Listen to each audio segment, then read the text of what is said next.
We're back with our A to Z Mysteries book, The Absent Author. We're now on to Chapter 2. Before we start reading, let's think back to what happened yesterday in Chapter 1. Dink and his friends were getting excited to go to the book nook because his favorite author, Wallace Wallace, was going to be there, and they show up and Wallace Wallace isn't there yet, so they're wondering where he is. So let's get started. We're going to jump right into Chapter 2. Dink raced into the book nook. Josh and Ruth Rose were right behind him. They found 3 seats behind Tommy Tomko and Eddie Carini. Dink plopped his pack on the floor. The clock over the cash register said 3 minutes after 11. "Where is he?" Dink whispered to Tommy Tomko. Tommy turned around. "Beats me. He's not here yet." And Mr. Paskey looks worried. "What's going on?" Ruth Rose said. Dink told her and Josh what Tommy said. "Paskey does look pretty nervous," Josh whispered. "Mr. Paskey always looks nervous," Dink whispered back. Looking around the room, he saw about 30 kids he knew. Mrs. Davis, Dink's neighbor, was looking at gardening books. Dink checked out the other grown-ups in the store.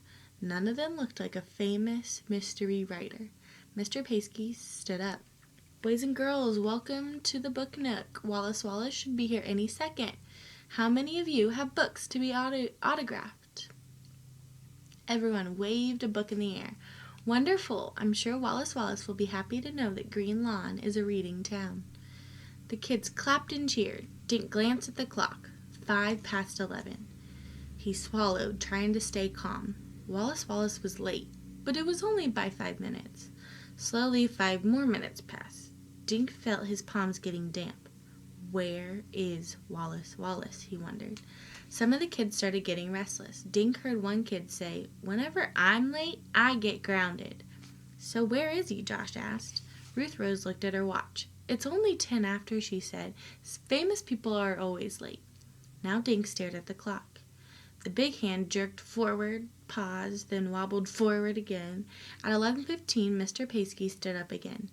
"I don't understand why Wallace Wallace is late," he said. Dink noticed that his bald head was shiny with sweat. His bow tie was getting a workout.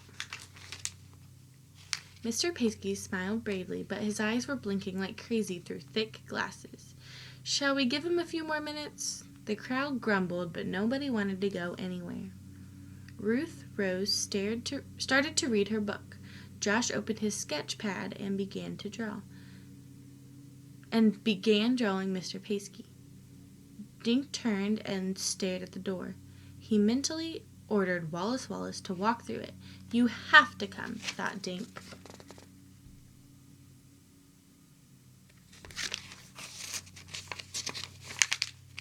Ever since he had received Wallace Wallace's letter, he'd thought about only one thing: meeting him today. Suddenly, Dink felt his heart skip a beat. The letter! "Short of being kidnapped," the letter said, "nothing will stop me from coming." Kidnapped! Dink shook himself. Of course Wallace Wallace hadn't been kidnapped. Mr. Paskey stood again, but this time he wasn't smiling. "I'm sorry, kids," he said, "but Wallace Wallace doesn't seem to be coming after all." The kids groaned. They got up, scraping chairs and bumping knees. Mr. Paskey apologized to them as they crowded past, heading to the door. "I've read every single one of his books," Dink heard Amy Fowler tell another girl. "Now I'll probably never meet anyone famous." "I can't believe we gave up a soccer game for this," Tommy Tomko muttered to Eddie Carini on their way out. Ruth Rose and Josh went next, but Dink remained in his seat. He was too stunned to move. He felt the letter through his jeans. Short of being kidnapped. Finally, Dink got up and walked out. Josh and Ruth Rose were waiting for him.